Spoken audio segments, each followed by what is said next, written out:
Hey, what's going on, everybody? Welcome back. This video, we are looking at the official start of the NFL season. It is September 1st, which means it's officially football season anytime the calendar flips to September. I want to start focusing in on the football season, which is starting next week. We're looking at the 16-game slate just as an early preview. Look at the pricing, look at some of the mispriced players, which there always are going to be in the first couple of weeks. We'll also look at Fanduel at the end. But basically, I just want to give you guys a rundown of where my thoughts are for this week one slate. If you haven't yet subscribed, make sure you do so. We'll have videos out the entire football season covering showdowns, the Sunday slates, any other slates. Give you guys core plays. Have some other short form videos out. Still have baseball content every now and then, but really want to start focusing in on football. So make sure you subscribe, hit the like button. I really appreciate that. If you want to join the team, you can visit the website, dfsprocess.net. The link is in the description. Follow me on Twitter for updates at the DFS process. And without any further ado, let's get started. So we got some big injury news and some just big news in general. The Patriots releasing Cam Newton a couple days ago. So we're going to get Mac Jones as the starter in week one at $4,400 at home against Miami. He's probably a really good cash play. Just at that price tag, you never get that sort of price for a starting quarterback, especially one in Bill Belichick's offense that, besides last year with Cam Newton, they do like to throw the football a good amount, whether that's to the running backs or to the tight ends. And this year, they got two good tight ends when they acquired Hunter Henry and they acquired Jonnu Smith. So the Patriots, Mac Jones should have a recipe for success in the first couple of weeks. He looked very good in the preseason. So if you want us to go to any cheap quarterback, he is the guy at $4,400. But he's going to be super popular for tournaments. There's plenty of other options. You got 31 other quarterbacks to choose from. So other guys that I really like here are in the 5K range. We're going to stick in that range. Zach Wilson against Carolina, I think, will go overlooked. He gives you a ton of upside, probably more upside on the legs, a lot more upside on the legs than a guy like Mac Jones, who's only a little bit cheaper than him. But he definitely has a bit of a tougher matchup going into Carolina on the road, whereas Mac Jones is at home against a pretty porous Miami secondary. You got Jameis Winston, tough matchup against the Packers, but he's at home in the dome. He looked awesome in the preseason. He has a number one guy in terms of somebody that he's locked in on, and Marquez Callaway. He's not a number one receiver, but for Winston, he's going to be that guy with Michael Thomas on the IR list now. So you can easily do a nice stack with Winston. Throw in Callaway, who's only $3,700 or $3,400, super affordable as the number one option for the Saints. Those are a couple of the cheaper guys that look appealing. You can throw in like a Tua if you wanted to. They have a lot of weapons for him to target this year. But for me, if I'm paying in the 6K range, I'm looking at guys like Matt Ryan at only 6,000 flat. I expect this game to be an absolute shootout. The Eagles against the Falcons. It's at Atlanta, so in that dome. Both offenses are pretty powerful, even though the Falcons got rid of Julio Jones, bringing in Kyle Pitts, still having Calvin Ridley, and then acquiring Mike Davis is going to help them on the ground game. But I expect both teams to be able to move the ball. Both defenses are pretty poor. The Eagles did make some improvements in the secondary, but I still expect this game to be a bit of a shootout, and I think it could go overlooked in terms of a stack because people might just be looking at the Chiefs stack, looking at the Browns, looking at some of the other teams with the very high total. Whereas if you look at the Falcons here, they are about like 26 point total. The Eagles have a 23 point, 22 point total. Both of those could increase as we get closer to Sunday or next Sunday, but right now I really like that game as a stack. And both quarterbacks are affordable. 6,000 for Matt Ryan. You got Jalen Hurts, $6,400. He didn't play at all in the preseason, so we don't really know how he looks. But all reports coming out of training camp was that he was up and down, but he looked pretty good near the end of the training camp. He has Devontae Smith to throw to this year. They have Miles Sanders healthy. They still have Ertz and Goddard, so the tight end game is strong. They got upgrades at receiver, and then hopefully Sanders can have a nice season after. He was a bit inconsistent last year, but Hurts, now that he's got a full offseason to kind of prepare as a starter, whereas he was just thrown into the mix when struggling so bad. He had some huge games because look at all the running that he does. 60 plus yards in 3 of his starts last year. Went for over 100 once. Threw the ball a ton. Nick Sirianni offense is going to be a lot different than Doug Peterson. We could expect a lot more running, but I expect Hurts to utilize his running backs, throw some screens, use his tight ends, and then go with the deep ball to Devontae Smith every now and then. So Hurts did win me 50,000 last year when he was starting against the Cardinals, and so I'm a little slightly biased, but I expect Hurts to have another big season It wasn't, well, a big season for fantasy. You might struggle like as a general quarterback, but for DFS with the running that he does at only $6,400, he gives you upside both in passing and running, which only a few quarterbacks do. So I like Ryan. I like Hurts in the 6K range. I don't really think I want to go Trevor Lawrence. I'd rather go all the way down to Mac Jones instead, or go up to Jalen Hurts. In the 7K range, no, don't normally see me pay up too much for quarterbacks, but if I did, it would be for Kyler Murray or Josh Allen. I want to get to guys that can run a bit, and then obviously Patrick Mahomes, if you wanted to break the bank at quarterback, is going to be the top option. But I feel good about paying down a bit in the 6K range for a guy like Hurts, maybe going the 5K range, looking at some of these guys here, or going with Mac Jones at only $4,400. Running back wise, you got Christian McCaffrey back fully healthy. Great matchup against the Jets here. Their defense was pretty bad last year, giving up almost 28 points per game. McCaffrey is just not a normal guy. He only played 3 weeks last year, which unfortunate, but I expect him to be back with a vengeance. Was injured for most of the season, but hopefully the price tag is still nice on him, 95. Last year he was 10K to start. And looking at the other running backs, Cook is only 400 cheaper. Henry is only 700 cheaper. Like, Henry's not going to do anything in the receiving game compared to McCaffrey. Cook will also get some catches, but he has a lot more guys to compete with. Whereas McCaffrey is the top dog in not only in getting all the carries, but I expect him to get probably 8 to 12 targets, especially with Sam Darnold as a quarterback, as they kind of get him acclimated with the offense. And going up against his former team, maybe Sam Darnold wants something to prove. I kind of like Carolina here. If they're not favored, they should be favored in week 1, but I expect them to win this game pretty easily against the Jets here. But McCaffrey, 95, is a guy that I really want to get to at running back, with him not being super expensive, very much more expensive than the top guys. He should be in a tier of his own. Kamara is probably one of my second favorite options, him and Cook. And then if I wanted to go with some of these cheaper options here, like Chubb and Hunt, I always hate going with teams that have 2 running backs and utilize them pretty heavily. But Chubb's going to do a lot of work on the ground and get a ton of touches. The Browns should. The only concern is that they get down in this game, which they definitely could and probably will against the Chiefs, and then they resort to the passing game. So that is somewhat of a concern, but I still expect Chubb to get 15-ish touches at least.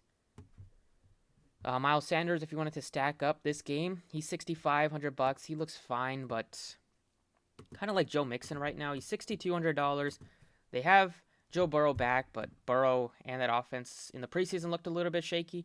But Burrow might take him a couple weeks to get back to what he was before he hurt his knee last year. Mixon was awesome all of last season.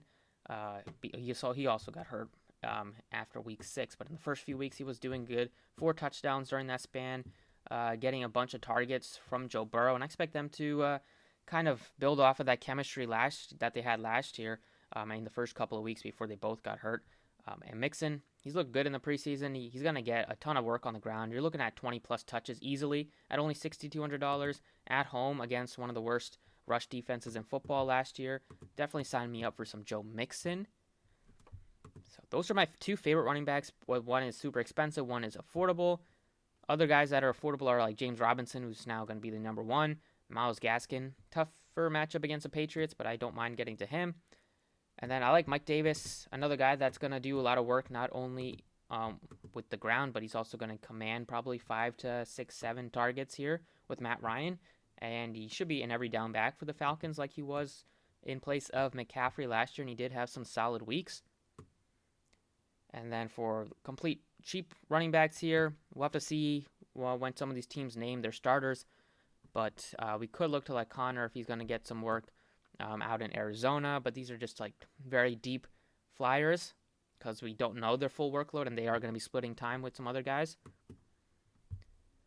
Wide receiver, at the top end, you have Devontae Adams against the Saints. Aaron Rodgers is a quarterback. It was concerned that he was going to get traded, but he did not. Still with the team, which is great news for Devontae Adams and his fantasy owners. He's going to have another big season. No any doubt in my mind of that happening.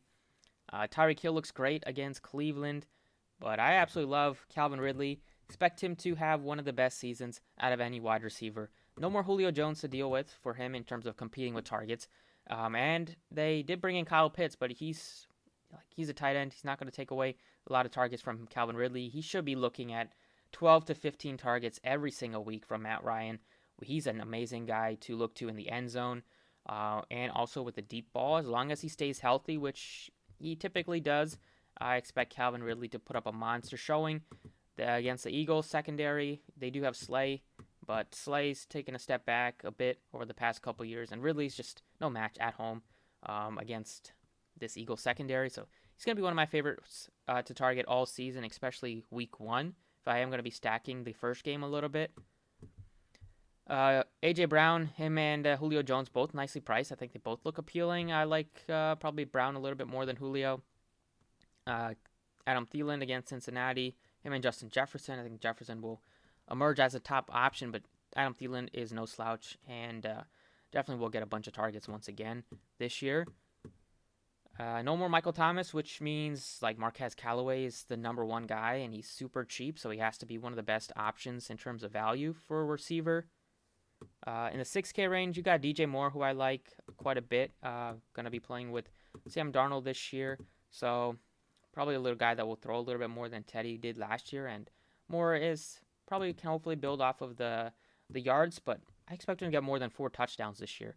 Maybe McCaffrey will just take them all, but I think he's probably at least looking at 6 to 8 touchdown receptions this year. For the 5K range, you got Deebo Samuel, 59. He looks nice at that price tag. Brandon Ayuk, 57. Some of these Pittsburgh receivers, Deontay Johnson is always my favorite to target, but you still got Claypool, you still got Juju. They do throw the football a bunch. And having a rookie running back, I don't think will change that too much. Cheaper 5K range, Tyler Boyd, 52. He stepped up nicely for them last year. They did bring in some other guys, drafting Jamar Chase, and still having T. Higgins, but Boyd should still get a good amount of targets working out of the slot. And then the 4K range is pretty loaded with like Jamison Crowder, who's had some big weeks. For the Jets last year, it's only 46. He's going to continue to be one of their top weapons to look to. We also have guys that are in the lower 4K range, like Sanders taken over for, I believe he's taken over as the number 2 wide receiver. He's fine, 41, but a lot of the targets are going to go to Stephon Diggs. But the 3K range is where I'm really looking at, minus like Pittman at 41. He's going to get a good amount of targets. Hopefully Wentz can be a lot better than he was last year because he was the worst quarterback in the league last year. But the 3K range is loaded for week 1. So if you're able to pay up at running back, you're able to pay up a little bit more at quarterback if you wanted to, pay up at tight end, because there's so many guys in the 3K range that look appealing and look like they could have good weeks. Jalen Reagor, wide receiver 2 for the Eagles, second year, hopefully can be a lot better than he was in his first year. Valdez-Scantling, now that Rodgers is confirmed going to be with the team at least to start, he's going to be lining up alongside Devontae Adams. He's a deep threat. They like to throw to him. Whether he can bring it down or not is a question, but anytime you got a guy with 20-point upside at $3,700 with touchdown upside and one of the best offenses in terms of just scoring points, that's going to be one guy to look to. You got Jalen Waddle here. Will Fuller is not able to play week 1 with the suspension, so Waddle, if he's going to have a big week, not being able to compete with Fuller is going to help. So he is a guy to look to. You also have some of these the Eagles guys, like mentioned Reagor. I think Devontae Smith is like in the 4K range, but we'll look to him. But you got Marquez Callaway here. He's $3,400. I expect him to not have as much success as he did in the preseason because he's playing against some backups here. But he's a guy that can play. No Michael Thomas. They're going to need to throw the ball to somebody. And Callaway, for a guy like Winston who does like to chuck a lot, I think Callaway's going to be very viable in week 1. So those are the favorites for the 3K range. There are a bunch of guys that look playable here. And then you also can go with, if I'm playing Hurts, might as well take a shot on Devontae Smith, who's only $4,500 as their number 1 wide receiver, a guy that is going to command a good amount of targets and can also break defenses and stretch the field. So Devontae Smith paired with Jalen Hurts, you're only paying like $11,000 for those two. That is nice. in terms of salary, you got Ridley to run it back with a bit of a Philly stack. You got Callaway just as a weapon that's super cheap and can also stretch the field. Ridley's just going to get a bunch of targets. McCaffrey and Mixon both looking at 25-ish touches, 20 to 25 touches probably. Tight end wise, Kelsey is 83. He's very expensive, but we all know what you're going to get out of Kelsey. You're going to get wide receiver 1 numbers out of a tight end. You have Kittle, who's fine. But I'm looking at like Kyle Pitts, 44. He's awesome. He's super cheap. You have Dallas Goedert at 48. He's going to be their number 1 tight end for the Eagles this year. And then if you wanted to play Mac Jones, you can pair him with Hunter Henry or pair him with Jonnu Smith. Austin Hooper from the Browns, he's only 4K. They're going to have to throw the ball a lot against the Chiefs, so he's definitely in play. So those are the favorites at the top end. And then quick look at defenses this week. If you wanted to go cheap at defenses, typically I like to go below like 35 at defense unless there's just an obvious play at the top with like a rookie quarterback or a third-string quarterback that's forced to start with some injuries. But at the bottom here, like you can look to the Bills against Ben Roethlisberger at home, a team that does pressure, can get some sacks. Maybe look to like the Jets against Sam Darnold if you think that they're going to be able to get to him. And Darnold does throw a ton of interceptions, so all it takes is them returning one to the house for your defense to automatically pay off their salary. So those are a couple that look appealing just in the bottom range. If you wanted to pay up a little bit more, looking to the Panthers, I think looks good against a rookie quarterback making his debut. We have the Giants at 38 against Denver, so that looks fine. And then I don't think I want to pay. You could pay for the 49ers, but I don't think I'm going to pay that much for them. Basically, like the couple of guys in the couple of defenses that are below 3,000, and then was looking right at like in the 3K range. Maybe like mentioned the Panthers, but not a ton in the 3K range that look that appealing. Maybe the Seahawks. If you think Wentz is going to struggle again. But those are a couple of plays that I really like to start for week 1. Just a quick look. We'll have a lot of videos out until we get to Sunday and even for the Thursday game. But that's it for the DraftKings picks. Let's quickly look to Fanduel. All right, I'm not going to run through each pricing again, but one thing I do want to note on Fanduel is that running back is a bit different. On DraftKings, it's only a $400 separation between McCaffrey and Cook, whereas Fanduel it's $1,000. You're getting a much bigger separation between McCaffrey and Henry and McCaffrey and Kamara. So I kind of like being able to get to Cook and Kamara instead of just being able to get to McCaffrey. So if I do not play McCaffrey, then I'm able to get to Kamara and Cook and still pay up at receiver, still pay up at tight end, still go with a decent quarterback in Hurts. So that's something I like. Quarterback-wise, Hurts is 76, so he's more expensive than he is on DraftKings. But I just have a good feeling about this first game. I think they're going to be able to put up some points against the Falcons. The Falcons looked really bad in preseason, their defense did, and Hurts can also break the slate with his legs. So if I was going to pay for anybody in the 7K range, I kind of like Hurts and maybe Wilson, but Hurts just gives you upside with the legs. Then you can look to Mac Jones if you wanted to. But if he's going to be super chalk, then you can easily go to other quarterbacks. Because we always see rookie quarterbacks struggle, especially if they're going to be super popular. And then receiving-wise, still like to get to mini stack Ridley and Devontae Smith. Ridley is 81. You could go up to Hill if you wanted to go up to Adams, but Ridley's just going to command so many targets. Not that those guys aren't, but Ridley's taken a huge step up this year. He already had monster numbers with Julio, and now without Julio, you can just expect him to go absolutely bonkers. And then Smith right at 53. In that range, you have guys like Patterson, Harris, Pittman, Sanders, Cobb. Like Smith just stands out so much. Even Jalen Reagor's more expensive, which doesn't make sense because Smith should be the number 1 guy for Philly. Callaway still looks good at 52. And then, that's basically it. Tight end wise, still like Pitts, but you have Goddard. Obviously, the top 2 with Kittle and Kelsey. And for value, maybe you can look to like Jonnu Smith, who's cheap, and Hooper is cheap. And we'll look at that price tag of Henry. He's 53, so probably Smith a little bit better. But that's about it for the video. It's about a 20-minute video, just a quick rundown. Hopefully you enjoyed. If you did, hit the like button. Appreciate it. Stay tuned for more videos, and best of luck for if you're playing baseball today or for any NFL drafts that you have coming up. And I'll see you all next time.